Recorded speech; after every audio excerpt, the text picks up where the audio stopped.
दोस्तों नमस्कार, कैसे हो आप सब। आशा करता हूँ सभी भाई अच्छे होंगे, स्वस्थ होंगे। दोस्तों आज दिन थर्सडे का और आज डेट है 9 मई 2024। दोस्तों टाइम हो रहा है रात के 9:45 हो चुके हैं।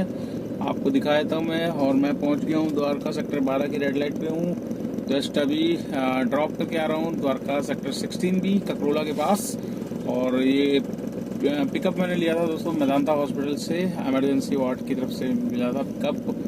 और दोस्तों गुड़गांव में तकरीबन 2 घंटे बाद मेरे पास राइड आई। ये लगा लो चाहिए 2 घंटे तक राइड नहीं थी, और इतना जाम लगा हुआ था सोना रोड वाली साइड पे। बड़ी मुश्किल से वहाँ से निकल के आया हूँ। और मतलब जिस हिसाब से हमें लगता है कि टाइमिंग होता है कि भाई बुकिंग आने का, और पीक टाइम में दोस्तों कोई बुकिंग नहीं है। लोकेशन डाल दिया घर की, तो घर की साइड की कोई बुकिंग नहीं दे रही। मतलब जाना है द्वारका तो भेज रहा है इंडिया गेट साइड में, ठीक है, या फिर आपको फरीदाबाद दे रहा है। उल्टी पुल्टी राइड है, तो लोकेशन भी काम ही नहीं करती। कभी कभी तुक्के में काम कर जाती है, तो 2 घंटे बाद तुक्के में ही काम कर गई, सीधा द्वारका की आ गई। तो फटाफट एक्चुअली 2 रूट बता रहा था। जो रूट प्रेफर मतलब जब बुकिंग आई थी तो 27 किलोमीटर बताया था, जैसे ही ऑन करी तो 38 किलोमीटर हो गया। और लोकेशन दिखा रहा था आपका मानेसर वाली साइड से द्वारका एक्सप्रेस वे पकड़ने के लिए बोल रहा था।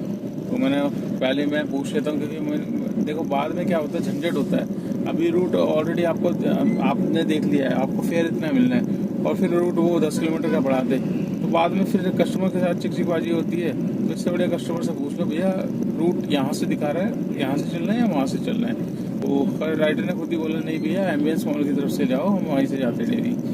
ठीक है, तो वहीं से लेकर आया। बिल्कुल मतलब 1 घंटे में दोस्तों यहाँ सेक्टर 16 भी लगा दिया मैंने। 1 घंटा वहाँ से भी बताया था, फिर वहाँ से भी अगर 1 घंटा बताया तो हमें द्वारका एक्सप्रेस वे पकड़ने की क्या ज़रूरत है।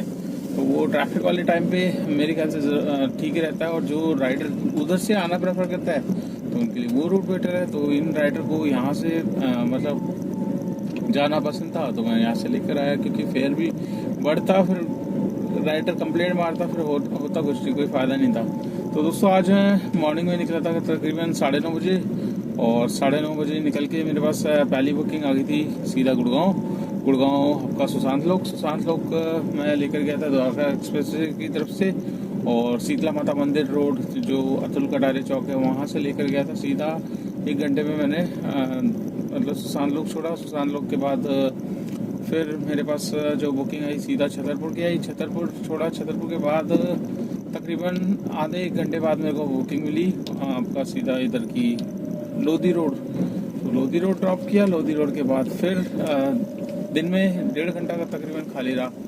एम्स की तरफ से बुकिंग आ रही है, बट बुकिंग ऐसी आ रही है कि नारायणा साइड की, पंजाबी बाग साइड की, रोहिणी साइड। अब रोहिणी में लोकेशन दोस्तों कुछ बुद्ध विहार की लोकेशन है, वहाँ पर जाना आपको पता ही है। वहाँ मतलब जाम तो रहता ही रहता है, रोड भी इतने ज़्यादा ख़राब हो रखे हैं, तो इसलिए मैं रोहिणी है ना प्रेफर ही नहीं करता। रोहिणी में तब जाना प्रेफर करता हूँ जब अगर ISPT साइड हूँ या नोएडा साइड में हूँ, तब बाहर से आउटर रिंग रोड होते हुए हम रोहिणी निकल जाते हैं। रोहिणी से फिर अपना सीधा पीरागढ़ी होते हुए, अगर खाली भी आना पड़े तो सीधा जनकपुरी होते हुए अपना घर पहुँचाओ। तो इसलिए रोहिणी साइड की लेता नहीं हूँ। और 1-1.5 घंटा मेरा ख़राब हो गया था वहीं पे। फिर उसके बाद दोस्तों मेरे पास आ गई थी आपका रैपिडो में बुकिंग। तो रैपिडो में आ गई सफदरजंग हॉस्पिटल से। सफदरजंग हॉस्पिटल से मिली आपका 21 किलोमीटर में दी इसने 516 रुपये। तो पेशेंट था, और पेशेंट को मतलब बैठाया, फ्रैक्चर हो रखा था उसके टांग में, तो उसको लेके फिर आपका वैशाली की राइड थी दोस्तों। वैशाली इनको ड्रॉप किया, और वैशाली ड्रॉप करने के बाद फिर मेरे पास आ गई थी सीधा आपका इधर की क्या कहते हैं, मैं आ गया था वैशाली से इधर कौशाम्बी वाली साइड पे आ गया था। तो वहाँ से फिर मेरे पास आ गई थी बुकिंग आपका सीमापुरी की। मैंने लोकेशन डाली थी द्वारका साइड की, पर सीमापुरी मतलब लोकेशन वैसी डाली थी एरिया प्रेफरेंस वाली। तो सीधा सीमापुरी थी इसने। सीमापुरी मैंने कहा चलो वहाँ पे ड्रॉप कर देते हैं, टोल तो मिलेगा 100 रुपये का। तो वहाँ से ड्रॉप करके फिर मैं वापस सूर्यनगर की तरफ आ गया। तो वापस सूर्यनगर आया, तो फिर मेरे को सूर्यनगर से डायरेक्ट मिल गई गुड़गांव आपका सेक्टर 49।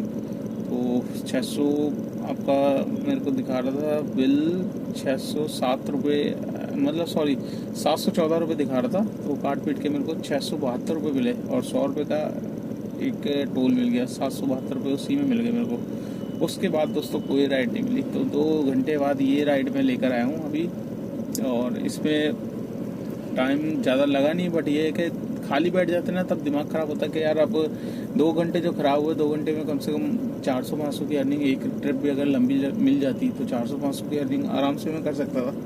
बट क्या है कि घर जाने का टाइम होता है, तो इसलिए हम सोचते हैं कि डायरेक्ट घर की मिल जाए। राइडें तो बहुत आती रहती है और करेंगे भी तो दोस्तों हमारा ही फ़ायदा होगा, बट एक लिमिट होती है ना। देखिए, घर से आप सुबह मॉर्निंग के टाइम में निकले हो तो आप कोशिश करोगे कि शाम तक अपने घर पहुंच जाओ, अपनी फैमिली के बीच रहो। फैमिली भी वेट कर रही होती है कि चलो एक टाइम होता है, और चिंता होने लगती है घर वालों को भी। तो इसीलिए फिर हम भी प्रेफर करते हैं कि घर की राइड ही पकड़ लें। तो दोस्तों आज हम बात करेंगे ओला उबर के बारे में ही, और ओला उबर के अलावा रैपिडो में दोस्तों।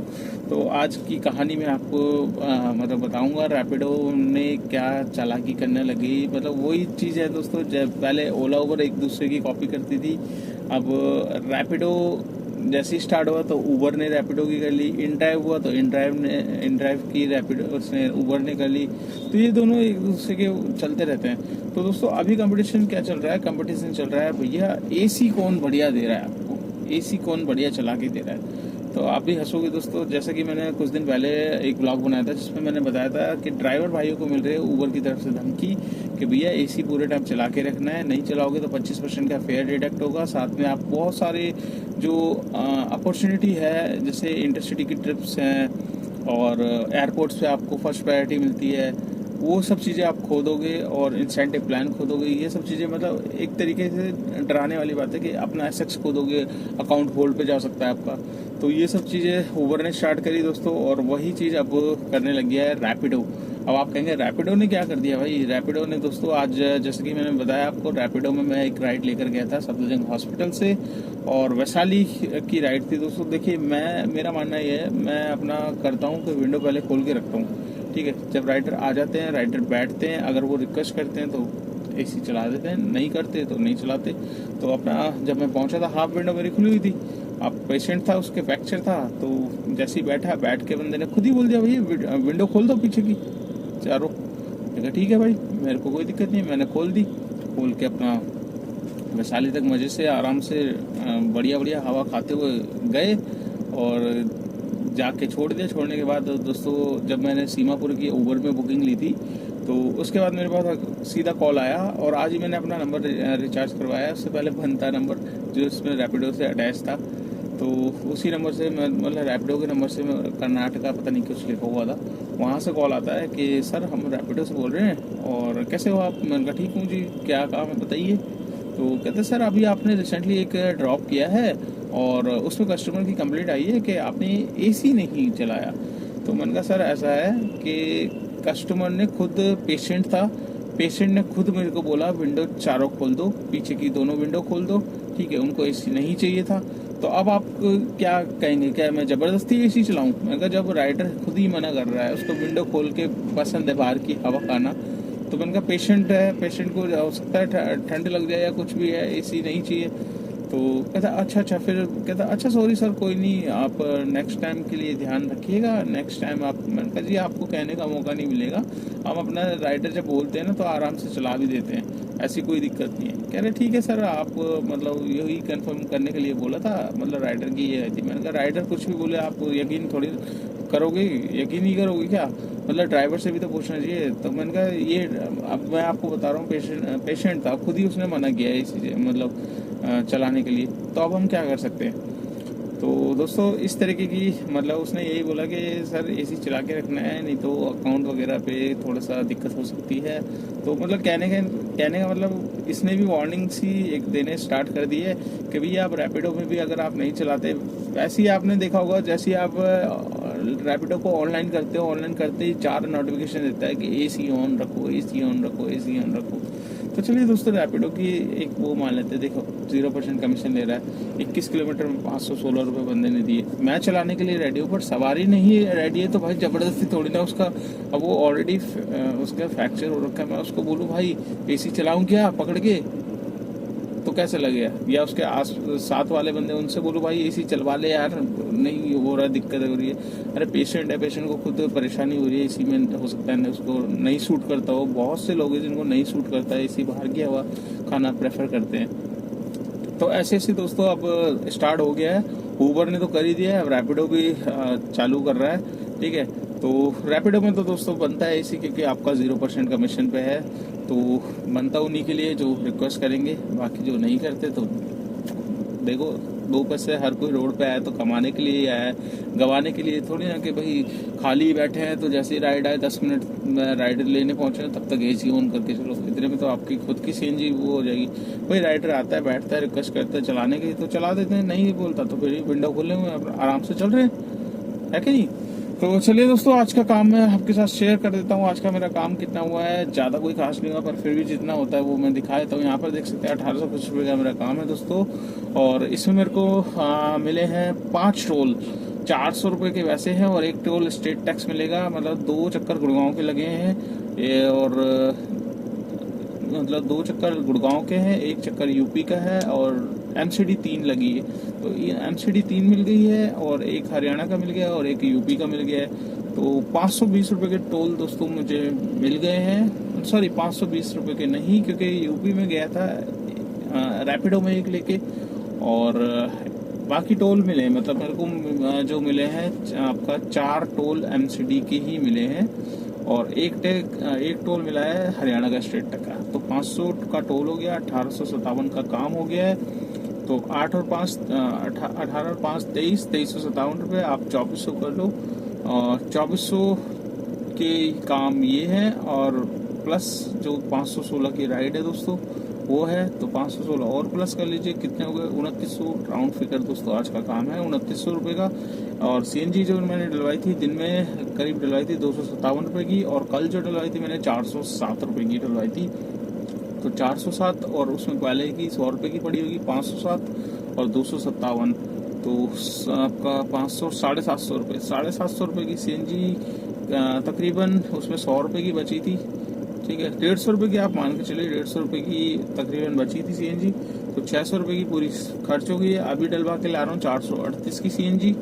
तो 600 रुपये की दोस्तों सीएनजी लग गई है, और काम हो गया है आपका रैपिडो का लगा के 2900 रुपये। 2900 में से 600 निकालेंगे, बचेंगे 2300। 2300 में से 300 और निकाल लेंगे। गाड़ी की maintenance, fitness, permit, insurance, tyre के से 100 रुपये का पेट्रोल, ये भी खर्चे होते हैं दोस्तों। ये डेली उसमें मैं निकालता हूँ। ठीक है, ये खर्चे हमारे डेली के होते हैं। तो 300 और निकाल लेंगे तो बचेंगे 2000 रुपये। तो आज की नेट इनकम है दोस्तों 2000 रुपये की। इसमें तो किसी को कुछ नहीं देना। आपकी नई गाड़ी है तो गाड़ी की EMI निकालनी पड़ेगी, और ड्राइवर रखा हुआ तो उसकी भी सैलरी निकालोगे, तब जाके आपके पास नेट इनकम आएंगे। तो दोस्तों आजकल काम, गर्मी हो रही है तो गर्मी में रुक रुक के आ रहा है, 1-1 1.5 घंटे में काम निकल रहा है। छोटी छोटी राइडें बहुत आ रही है, पर छोटी राइडें करने का टाइमिंग होता है, ऑफ टाइम में करो छोटी छोटी राइडें। पीक टाइम में लंबी लंबी राइडें करोगे तभी आप अच्छा खासा फिगर लेके चलोगे शाम को, नहीं तो अदरवाइज 1500 2000 यही काम वेट मतलब रुक जाओगे। तो चलिए दोस्तों, इस वीडियो को कर लेते हैं यहाँ पे एंड। आपको ये वीडियो कैसी लगी, एक लाइक एक शेयर जरूर करना। चैनल पे फर्स्ट टाइम तो चैनल को सब्सक्राइब कर लेना। अगर आप मेरी वीडियो फेसबुक पेज पे देख रहे हो तो उसको भी फॉलो करना।